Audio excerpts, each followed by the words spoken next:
Hindi katulad yung lalaking, laging pinagbitay sa sarili, pero itong isang lalaki, hindi malaman itong hayang kanyang muka sa langit at humihingi ng tawad. And then, humble before God. Tingnan niyo po ang Isaiah 66 verse 2. 66 verse 2. Sapagkat lahat ng mga bagay na ito ay nilikha ng aking kamay, at sa gayon nangyari ang lahat ng mga bagay na ito, sabi ng Panginoon, ngunit, ang taong ito ay aking titingnan. Titingnan ko. Sa makatwid bagay, siyang dukha at may pagsisising loob at nanginginig sa aking salita. Alam niyo, magkakasama yan, ha? Dukha. Anong idea ng dukha? Nothing to boast. Are you with me?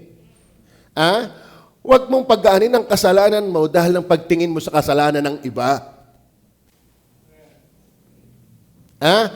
At wag mong basihan ang kabanalan mo dahil sa kasalanan ng iba.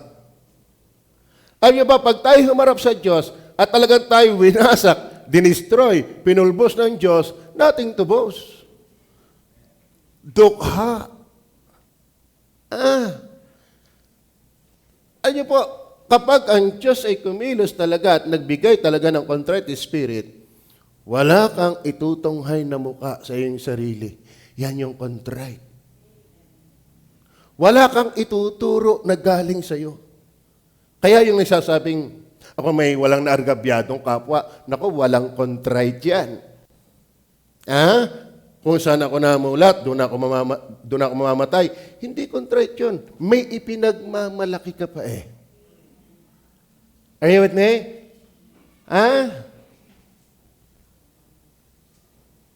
Alam mo yung pulbos?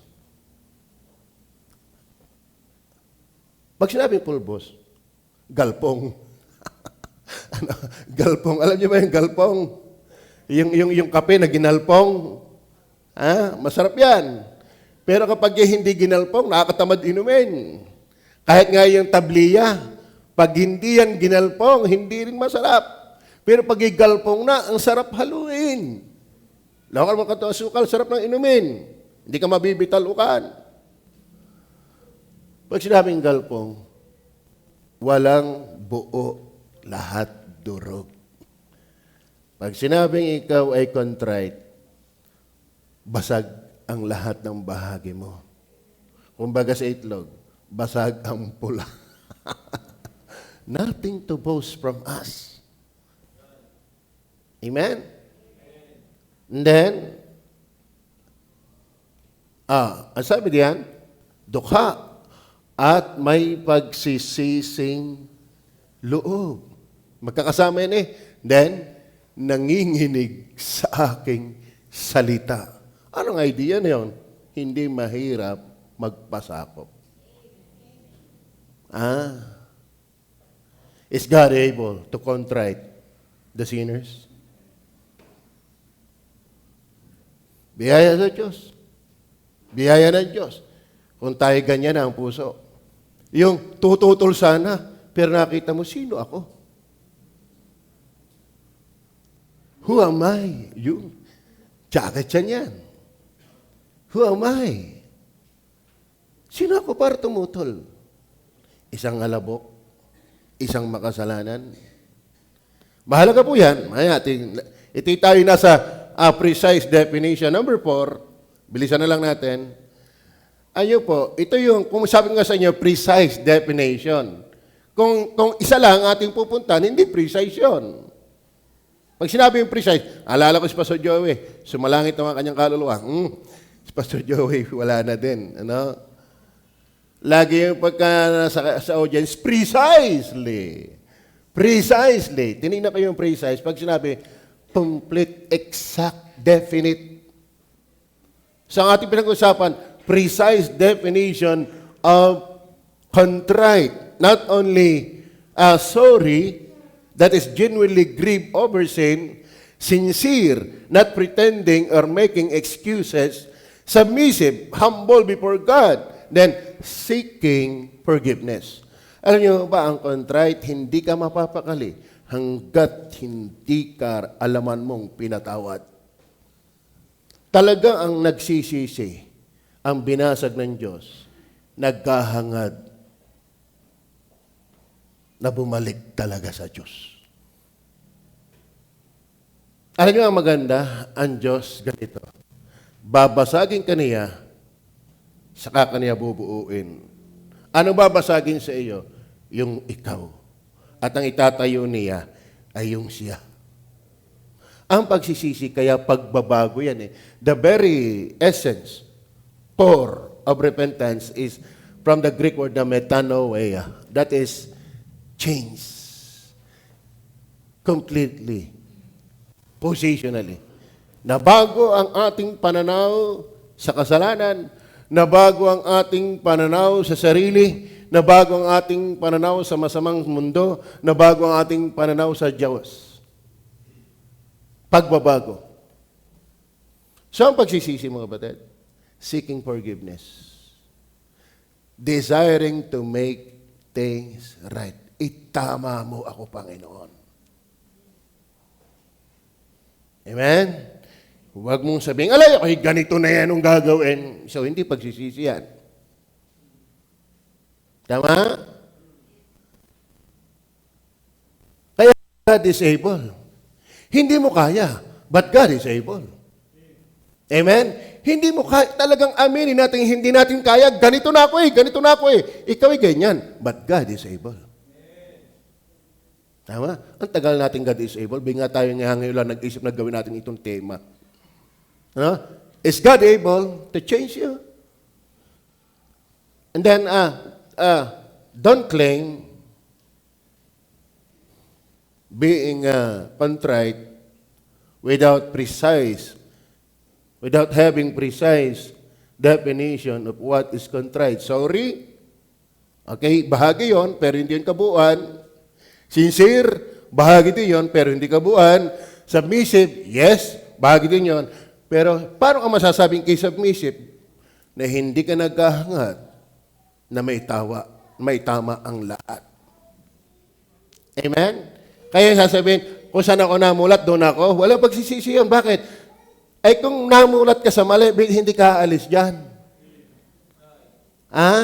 Naintindihan niyo ba yan? Sa totoo na, lahat ho nagsisi sa Bible, may iniwan. May kinalikuran. Hindi ho pwedeng ikaw ay nanumbalik sa Diyos na hindi ka naman umalis sa mali. Kapag ikay humakbang papuntang liwanag, iniwan mo ang dilim. Amen? Kapag ikaw ay inilipat sa kaharian ni Kristo, tiyak na alis ka na sa kaharian ng kadiliman. Pag ikaw ay inalis talaga sa kaharian ng kadiliman, tiyak ikaw ay nailipat sa kaharian ng kaliwanagan. Kapag hindi ka na anak ni Satanas, tiyak anak ka ng Diyos. Hindi pwedeng pagsabayin. Tama? Kaya mga kapatid, when we say contrite, dapat nandun yung precise definition. Not partial definition. Kasi dapat yun ang realidad na nangyari. Kaya lahat ng kay Kristo talagang may iiwanan. Mga kapatid, desiring to make things right, itatama mo lahat. Lord, sorry po. Ang bigat ng kasalanan. Ba't ko ito nagawa? Etc. Doon sa ating definition. Lord, sorry. Nagbinggo na naman ako. Sorry, nakapagtungit na naman ako. Nakapagyosi na naman ako.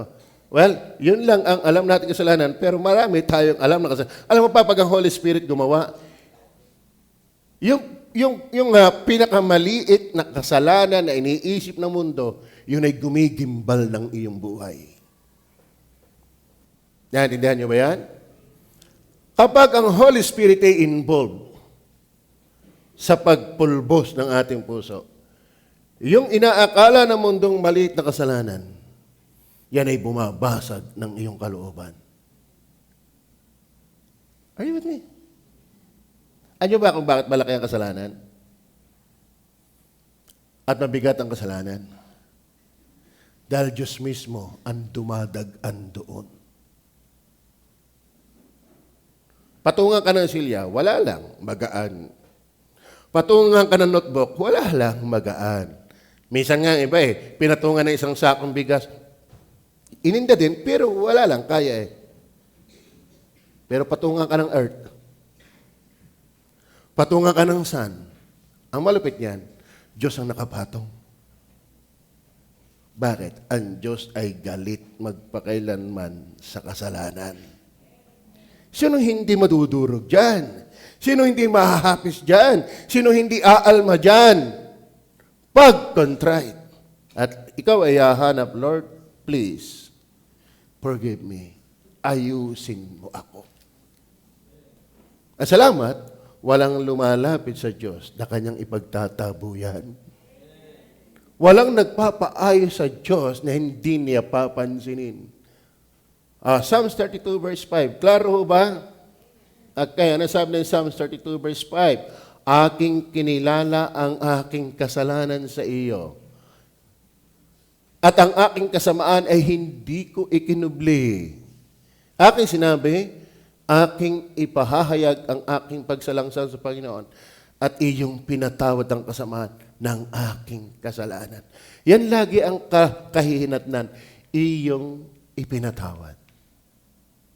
Iyong itinama. Iyong iniayos. Kapag ikisi sila ng sisi at wala kang pag-asa yung kinapatawad, hindi yan precise. Kaya dapat, kapag ikihumingi ng tawad, you say sorry, then you are sincere, then ikaw ay trembling, humbling yourself before God, then seeking forgiveness. That is desiring to make things right. Believe, walang kasalanang hindi kayang patawarin. Amen? Kayo ba'y ganyan? Kapag tayo ay dinalairit ng Diyos, Diyos din ang magpapalapit sa atin sa Kanya. Ngayon, pwede kasi mga taong, alam mo, ang mga unbeliever, nakukonsensya din yan eh. Para si Judas, nakonsensya din, di ka? Pero nagpakamatay. Ang tunay na pagsisisi, dadalhin ka sa pag-ayos. Hindi sa pagpapakamatay. Ha? Kaya kung ikaw ay binigyan ng pulbos na puso, bubuuin niya ng Diyos. At maganda pag siya ang bumuo. Bagong nilalang. Is God able? Number 2. Ano? Una natin kinuha, precise definition. Then number 2 ay prior condition. Bakit ba? Bakit ba i-contrite ng Diyos? Ano ba yung prior condition ng puso ng tao? Alam mo, bakit ang usapin ay pupulbusin? Yung nga, Tayo, pag ako'y inaaway ng aking pinsan, sino ang umaaway sa iyo? Si Attorney, palapitin mo din at pupulbusin ko ang dibdib niya. Susuntok na kanya dibdib. Pupulbusin daw. Bakit ang gamit ay contrite? Ano ba yung prior condition? Number 1, Romans 8, 7, and 8. Alam mo kung bakit ang salita ay contrite? Ay, tingnan mo naman ang tao. Tingnan mo ang tao. Pag hindi talaga pinulbos ng Diyos, walang mangyayari. Sapagkat ang kaisipan ng laman ay paikipag-alit laban sa Diyos. Ano ba ang laman? Hindi ito yung muscle. Paano si Rinin? Hindi nabubuhay sa spiritual si Rinin hindi nabubuhay sa laman. Okay. Ang laman dyan, that is sinful nature of man. When we say flesh, kaya nga fleshly, makalaman. Ibig sabihin, pag sinabi sa Bible ng flesh, ito yung makasalanang likas ng tao. Ngayon, ang kaisipan ng laman, o ang kaisipan ng makasalanang tao, ay paikipag-alit laban sa Diyos. Bakit? Sapagkat hindi napasasaklaw sa kautusan ng Diyos. Anong ibig sabihin? Stubborn. Ito pa malupit, may pahabol pa, hindi nga maaari. Humanly speaking, hindi maaari, but God is able. Kaya ako hiniwala ko, hindi tayo pakikialma ng Diyos. Palaban tayo sa Diyos. Stubborn. Ay, wala kang panahon basahin lahat yan. Actually, kulang pa yan. Pag pinatulan ko lahat ng katigasan ng puso, no. Pero, I do hope sapat na yan. Hindi na pasasaklaw. Kaya, God is able to contrite. Nakikuha natin yung precise definition. Ngayon, bakit i-contrite ng Diyos? Kasi tingnan nyo naman, ang prior condition, stubborn. Are you with me? Ano ba stubborn? Pasaway. Matigas ang kayuko, sabi ng matatanda. Ikaw na bata kapag sa tigas ng iyong kayuko. Sa mga matatanda, alam niyo ba yon? Hindi. Batanggin niyo ba kayo? Sutil. Sulitan. Saramulyo. Yan ang mga napapainggan ko sa mga matatanda sa bukid. Sa madali sabi, yung bagong inilagay sa dictionary, pasaway. Ang gagawin ng Diyos, dudurugin ka. Amen. Alam niyo, ang dami talagang taong matigas sa mali. Ano? At para bagang nakakahiya pag ako'y bumalik ng aking salita. Alam mo, kapag ikay babali ng salita mo para sa pagsuko sa Diyos, hindi yan nakakahiya. Kaysa may manindigan sa mali. Hindi nakakahiya ang bumali ng iyong salita basta aayon ka sa Diyos.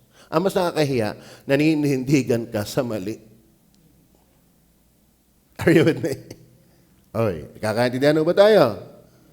Sapagkat ang kaisipan ng makasalanang kalikasan ng tao ay paikipag-alit. Ano ibig sabihin paikipag-alit? Kontralagi yan sa Diyos. Kontralagi yan sa Diyos. Sapagkat hindi na pasasaklaw sa kalupan ng Diyos. Kaya sabi, pupulbusin ko itong si Eloy. O, kayo ba'y napulbos na din? Kayo ba'y nagalpong na din? O hanggang ngayon tabliya pa. No, gilingin. Nako, saan ka naman? Tayo may uubra sa pagmamatigas sa Diyos. Ano nga ating maaabot? Tanyo, yung mga nagigera na ngayon sa Iran. Nako, panay na ang dasal ng mga sibilyan doon. Alam mo, walang pwedeng magpakuya-kuya-kuyang buhay na walang pakialam sa Diyos. Hindi ka pwedeng maging mapayapa at okay lang na wala kang pakialam sa Diyos. Hahabulin at hahabulin tayo ng ating kasalanan. Tatandaan niyo, ano yun? Ang Diyos hindi tatayo sa kanyang salita. Mawawala ang langit at ang lupa, datapot ang aking salita ay hindi mawawala. Tatayo yan. Hindi maaari, hindi mangyari yan. Sabi nga ng Diyos, magkatubig. Ay nagkatubig Tama ba? Sabi ng Diyos, magkaroon ng liwanag, nagkaliwanag Kaya, magandang magpabasag sa Diyos. Tama? Stubborn. Then number 2. Ito. Not only stubborn, siyempre, kaya stubborn ay self-will. Self-will. Kaya ang tao'y buwabasagin ng Diyos dahil matigas. Sa Ezekiel nga, ang tawag dyan ay bato Sa Isaiah, diamond. Diamond. Di ba't ang diamond, nakakahiwa yan, nakakagayat yan ng bubog, kahit ng bato, kahit ng tiles, yung mga diamond. Ganon inilarawan ang puso ng tao. Pero God is able to contrite. God is able to powder our hearts. Amen? Is God is able? Walang matigas sa Diyos. Pag naulutan ka niya Amen? Isalita, pag ikinaulutan ng Diyos, gumaling ka na ng pagmamatigas. Salamat naman kung naulutan tayo. Amen? Sana papunta si Lucifer. Sabi ng Proverbs Revelation 20 verse 10, sabi, at ang hayop, bula propeta, at ang diablo ay ibinulid sa dagat-dagatang apoy, at sila ay pahirapan doon araw at gabi kailanman. Kasama doon ang diablo. Bakit? Sino ba ang diablo? Di ba't si Lucifer? Sino ba yung Lucifer na yan? Yan yung original ng self-will. That's the origin of what we call self-will. Kaya nung si Kristo yung magkatawang tao, not my will, but thy will be done. Pero si Lucifer, itataas ko nga ang sarili, hihigitan ko. In just 2 verses of Isaiah 14:13 and 14, 5 times na mention yung I will, I will, I will. Pero si Jesus Christ, sabi niya, not my will, not my will. Amen? Huwag mong isiping, uubra tayo, na tayo stubborn at self-will. Hindi, hindi. Kaya magandang mas maaga pa'y matauhan. Dahil ang dulo niyan ay kapahamakan. Okay? Maliwanag ko ba? Pansinin natin ang Psalms 81 verse 12. Psalms 81. Sa gayoy aking pinasunod, sa pagmamatigas ng kanilang puso, pinasunod. Walang matigas sa Diyos. Pag siya nagpasunod, ako, durog yan. Durog yan. Upang sila'y makalakad sa kanilang sariling mga payo. Alam nyo? Kayang pasundin ng Diyos yung mapagmatigas sa kanilang puso upang magsilakad sa mga yung mapagmatigas, lumalakad sa kanilang sariling payo. Pero babasagin niya ng Diyos. Alam niyo, yung mapagmatigas, lumalakad sa kanyang sariling alam. Amen? Anong alam natin kumpara sa Diyos? Di ba sabi ng Diyos? Alam niya ang walang hanggang nakaraan at alam niya ang walang hanggang hinaharap. Ang walang hanggang nakaraan at walang hanggang hinaharap ay iisang ngayon lang sa Diyos. Lupit. Walang surprise sa Diyos. Yung nangyayari sa Iran, hindi surprise yan sa Diyos. Sadyang inihula na bansa laban sa bansa. Kaya wag na tayong magulantang. Mangyayari talaga yan. Ang ating pagandaan, tiyakin mo ikiligtas. Tiyak mo ikipalangit pag namatay. Tiyak na tiyakin mong ikaw ay hindi na mapagmatigas sa Diyos. Hindi ka na stubborn. Hindi ka na self-will. Huwag mong ipagdiinan, huwag mong ipaglaban yung lumalakad sa kanilang sariling mga payo. Ito ako. Ito yung gusto ko. Anong pakialam mo? Yan ang mga kailangan durugin ng Diyos. At pag hindi ka talaga pinakalma ng Diyos, magigising ka na lang sa isang peligrong bukas. Walang nagtagumpay sa Diyos. Kaya nga ang tawag sa kanya, Jehovah of Hosts. Siya yung may hukbong hindi nakaranas ng pagkagapi. Amen? Sino tayo? Si Lucifer nga hindi umubra. Amen? Kaya kung tinatawagan tayo magsisi, mangumpisal, talikdan ng kasalanan, kapag ganawa tayo ng Panginoon na hindi maging pasaway. Durugin nawa talaga ng Diyos ang ating puso. Amen? At wag nating ipaggitgitan yung ating sarili. Naku naman. Nakakahiya nga sa Diyos, humingi na suggestion. Panginoon, suggestion ko, Igar. Sino kaya dito hihingi na suggestion sa Panginoon? Ay di lalo kung tututulan natin yung Panginoon mismo. Anong mangyayari? Sabi nga ng Panginoon kay Pablo, sa iyong pag-uusig sa iglesia, Saulo, para kang sumisipa sa dulo ng sipat. Anong idea? Ang taong lumalaban sa Diyos, siya ang nasasaktan at nahihirapan.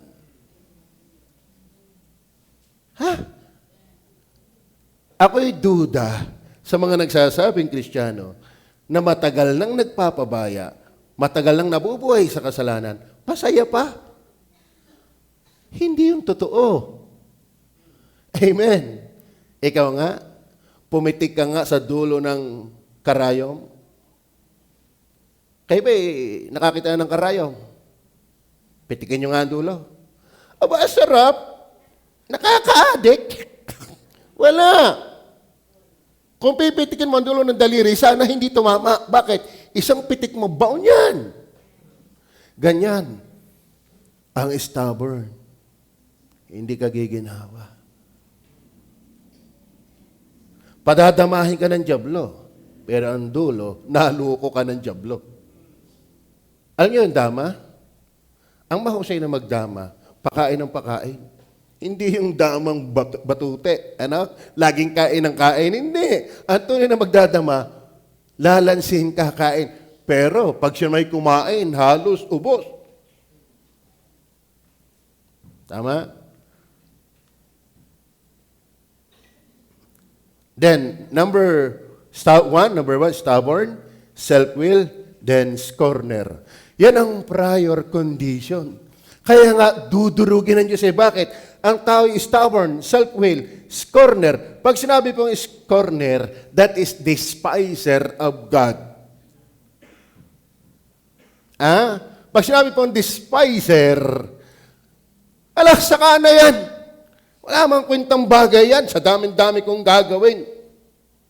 Alam mo, kapag ang tao hindi pa dinudurog ng Diyos, ang Diyos at ang kanyang gawain, ang bagay na pang-usapang kanya, ay hamak.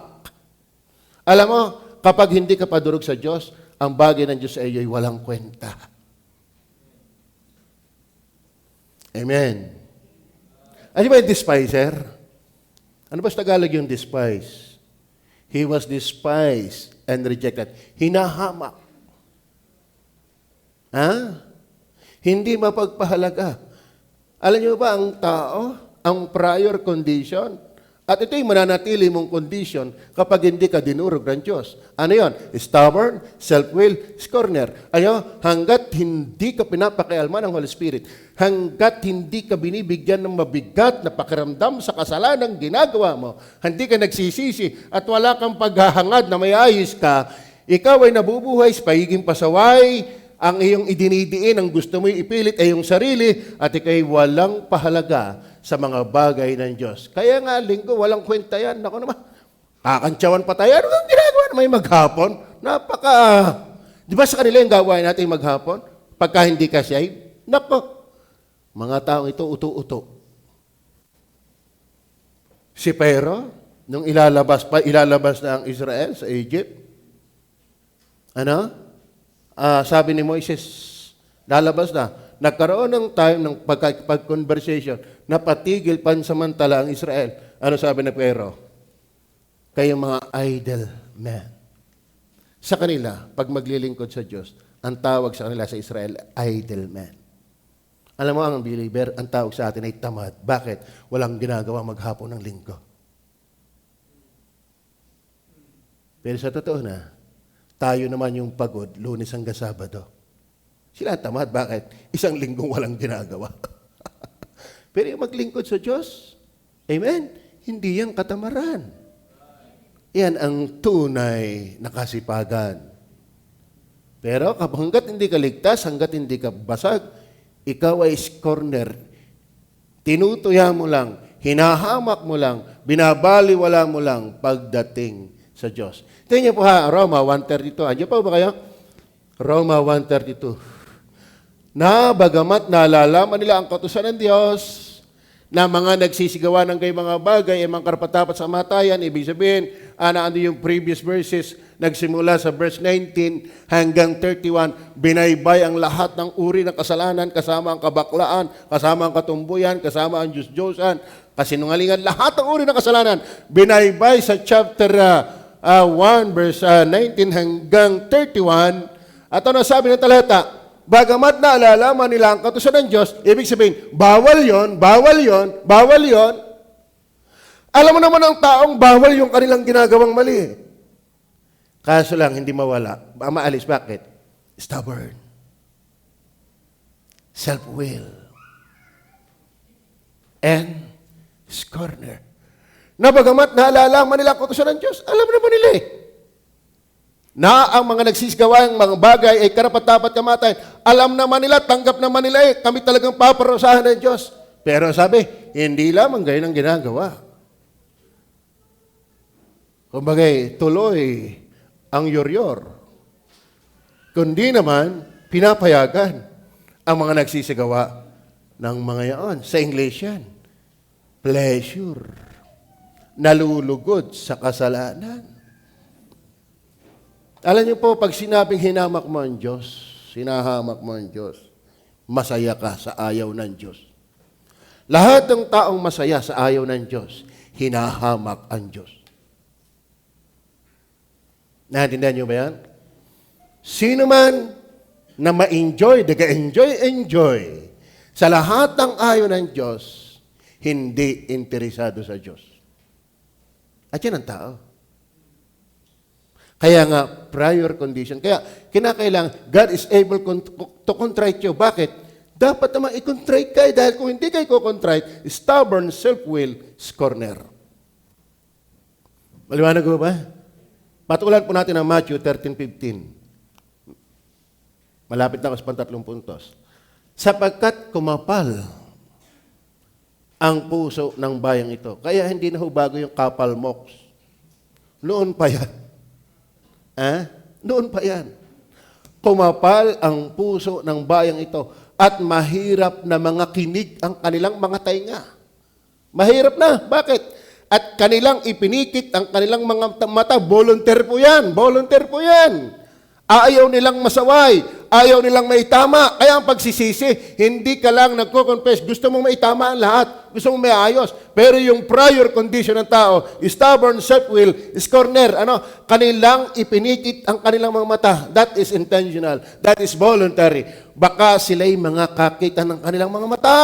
Ayaw nilang mahiwatigan. Ayaw nilang maunawa. Bakit? Ayaw nilang mapuknat sa mali. Masaya na sila doon.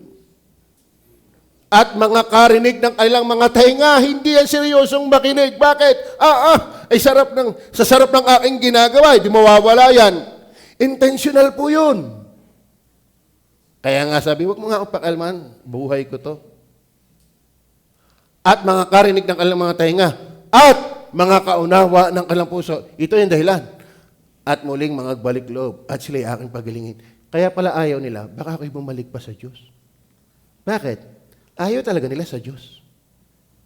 Masaya na sila sa mali. Are you listening? That is corner.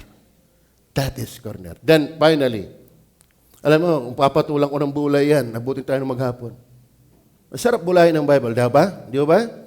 Number 1, precise definition. Number 2, prior condition. Ngayon, pag ikaw na may na-contrite, ito po ang maganda. Promising contrition. Very promising.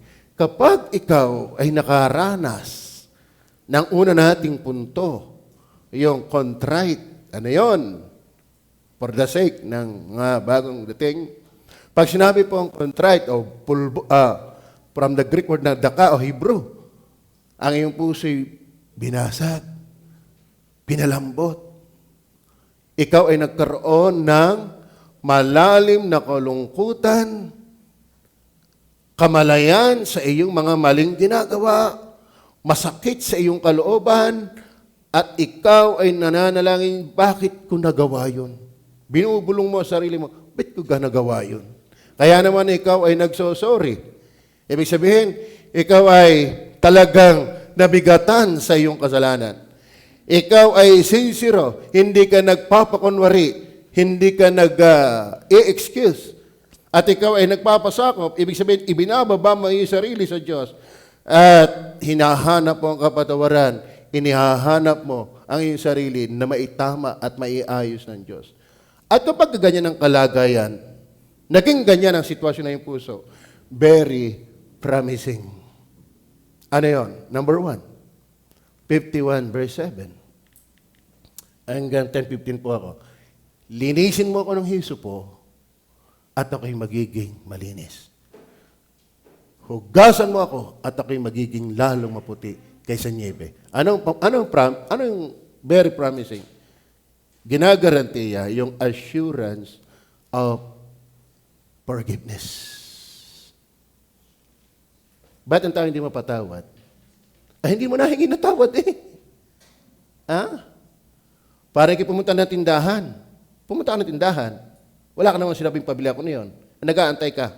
Ba't hindi ako binibigyan? Ay, wala ka pa naman tinuturo eh. Ano nga bibilhin mo? Hanggat hindi ka nagtuturo ng iyong bibilhin, ba't ka naman kita bibigyan ng aking paninda? Ba't ka patatawarin kung di ka naman nagsisisi?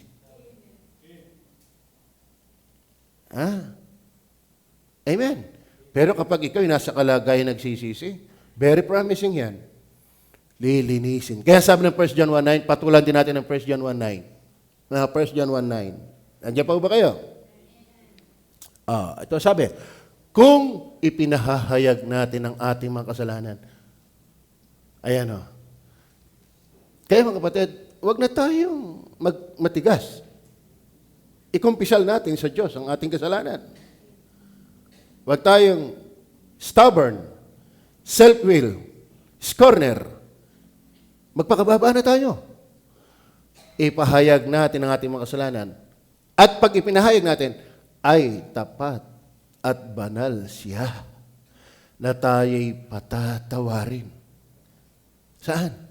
Sa ating mga kasalanan. Ito pa maganda.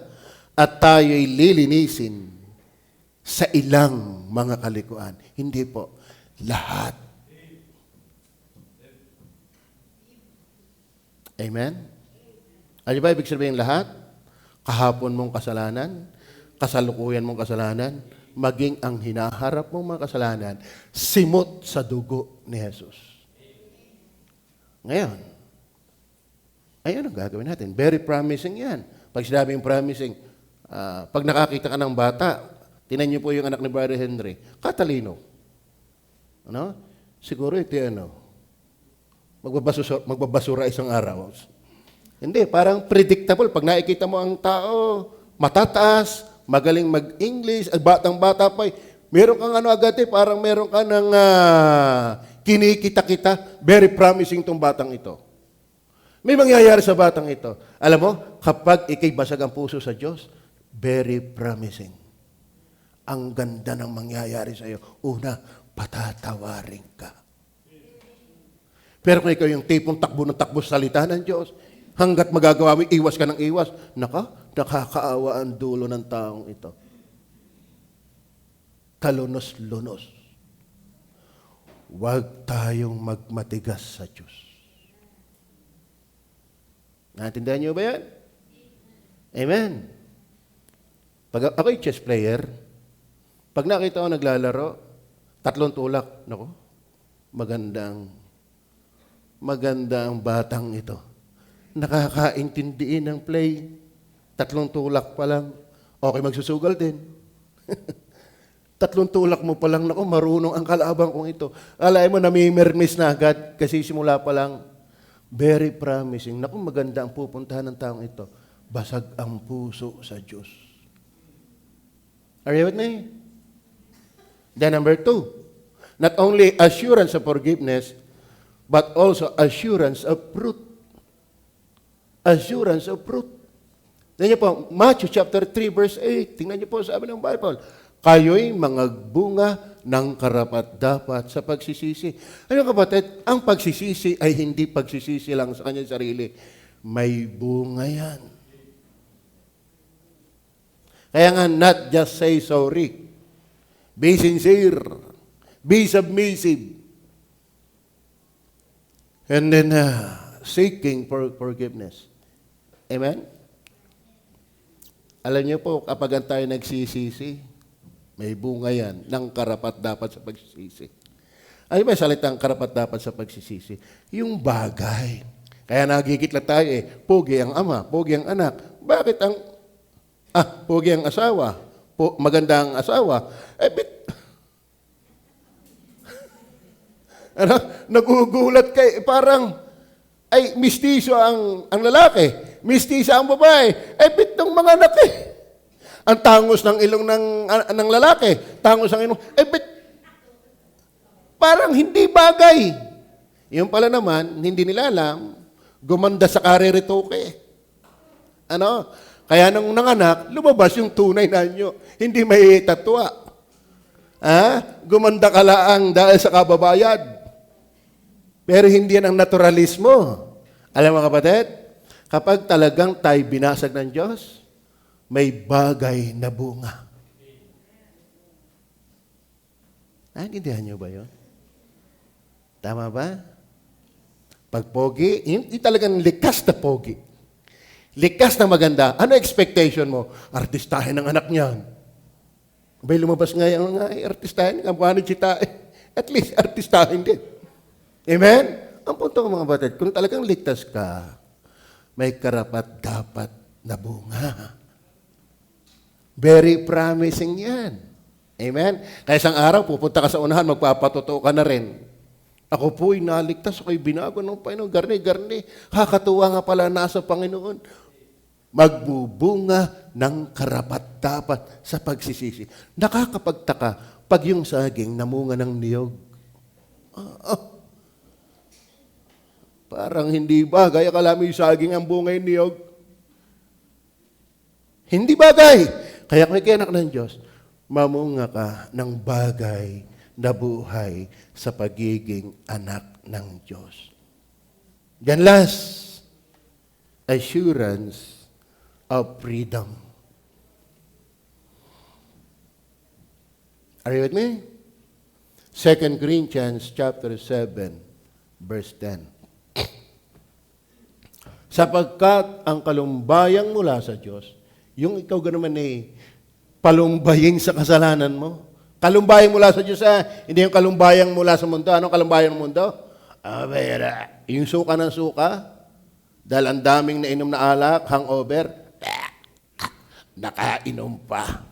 Pero pagkatapos noon, inuman na uli. Kalumbayang mula sa Diyos, hindi genuine yan. Kalumbayang hindi mula sa Diyos, hindi genuine yan.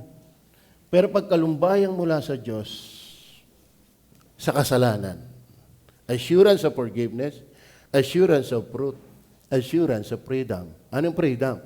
Sapagkat ang kalumbayang mula sa Diyos ay gumagawa ng pagsisisi. Saan? Sa kaliligtas.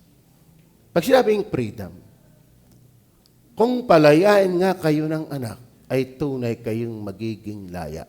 Bawat nagkakasalay, alipin ng kasalanan. Alam niyo ba, ang magdadala sa atin sa impyerno ay kasalanan, pero kaya kang iligtas ng Diyos. Kaya kang palayain ng Diyos mula sa parusa ng kasalanan. Hindi lang sa parusa ng kasalanan, mismong sa kasalanan mismo. Amen? Yan ang ganda. God is able to contrite. Precise definition, prior condition, promising condition. Sinisigurado ng Diyos, kapag ikaw ay may kalumbayan na sa kasalanan mo, nagsosorry ka na, sincere ka na sa paghingi ng tawad mo, ikaw ay nagpapasakop mula sa sinabi ng Diyos na tama, at ikaw ay humihingi ng kapatawaran. Ang pangako ng Diyos, assurance of forgiveness, assurance of fruit, assurance of freedom. Gumagawa ng pagsisisi sa kaliligtas. Ang tunay na pagsisisi, bibigyan ka ng tiyak na kaligtasan. Na hindi ka lulungkot, datapwat ang kalumbayang ayon sa libutan ay kamamatay. Iba ang pagsisisi ng mundo kaysa pagsisisi ng Diyos. Ang pagsisisi ng Judas, hindi yan galing sa Diyos. Nagpakamatay Pero ang tunay na pagsisisi ay sa ikaliligtas. Maliwanag ko ba?